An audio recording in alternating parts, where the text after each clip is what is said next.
النهارده ان شاء الله هعمل معاكم طاجن رز معمر في الفرن، هنعمله بالجبنه الرومي والزيتون. اول حاجه كده نسمي الله ونصلي على الرسول، اللهم صل وسلم وبارك على سيدنا محمد وعلى اله وصحبه اجمعين.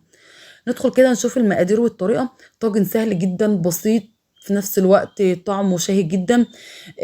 نشوف هنعمله ازاي. معايا طاجن، صينيه، اي حاجه عندك بتدخل الفرن. معايا 3 كوبايات من الرز غسلاهم ومصفياهم. خدت كده حوالي كوبايه رز، حطيتها كده في الطاجن من تحت وهفردها واسويها كده بالمعلقه كويس. بعد كده هنزل عليها بقطع زيتون، اللي هو الزيتون الاخضر. الافضل ان هو ما يكونش اسود، يكون اخضر. الاخضر طبعا مش بيعلم في الرز. الزيتون الاسود هتلاقيه غمق معاك الرز كده وهيدي فيه لون، لكن الزيتون الاخضر لا طبعا ما بيفرقش معاكي خالص، ومش هيغير طعم الرز تماما، بل بالعكس هيدي طعم جميل جدا. نزلت كده بشرايح الزيتون وهنزل عليها بجبنه رومي مبشوره. خلاص كده تمام.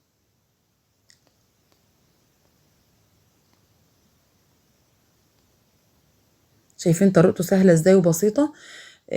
هنزل بكمان كوبايه كده من الرز، وهبدأ افردها كده بنفس الطريقة واحط الجبنة والزيتون.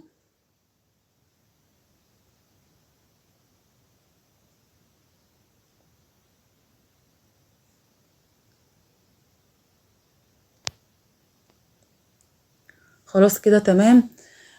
هنحط الجبنة وهننزل بباقي كمية الرز. الجبنة طبعا هتدي للرز ده لون اصفر معاكي وتخلي طعمه جميل جدا. خلاص كده نزلت بباقي كمية الرز.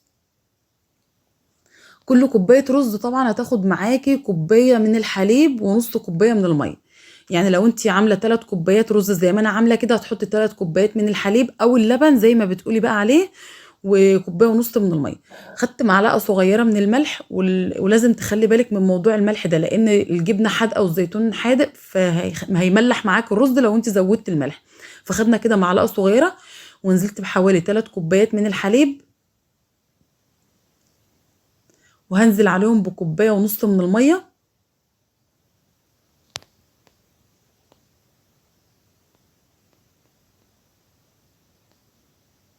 خلاص كده نزلت بالميه.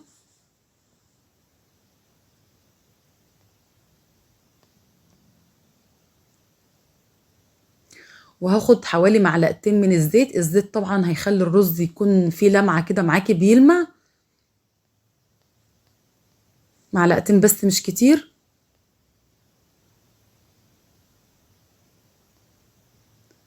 وخدت حوالي معلقه ونص من السمنه البلدي، برضو هتخلي الرز معاكي طعمه جميل جدا. خلاص كده تمام. وهاخد معلقه من القشطه، وهدخل الرز الفرن، وهنشوف الرز كده بعد ما يخرج من الفرن هيكون عامل ازاي.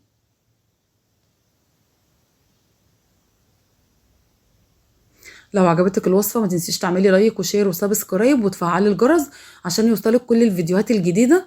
خلاص كده تمام. هندخل الطاجن كده الفرن.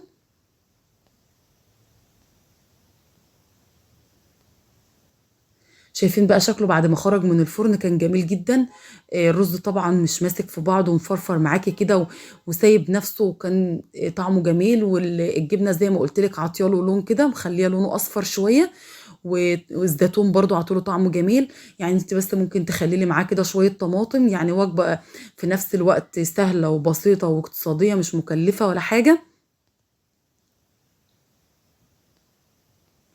خلاص شايفين شكل الرز عامل ازاي. ما شاء الله كان جميل جدا. ودي كانت وصفة النهاردة، ان شاء الله تجربوها وربنا يحسن ما بين ايديكم. ونشوفكم في وصفة جديدة على خير، ومع السلامة.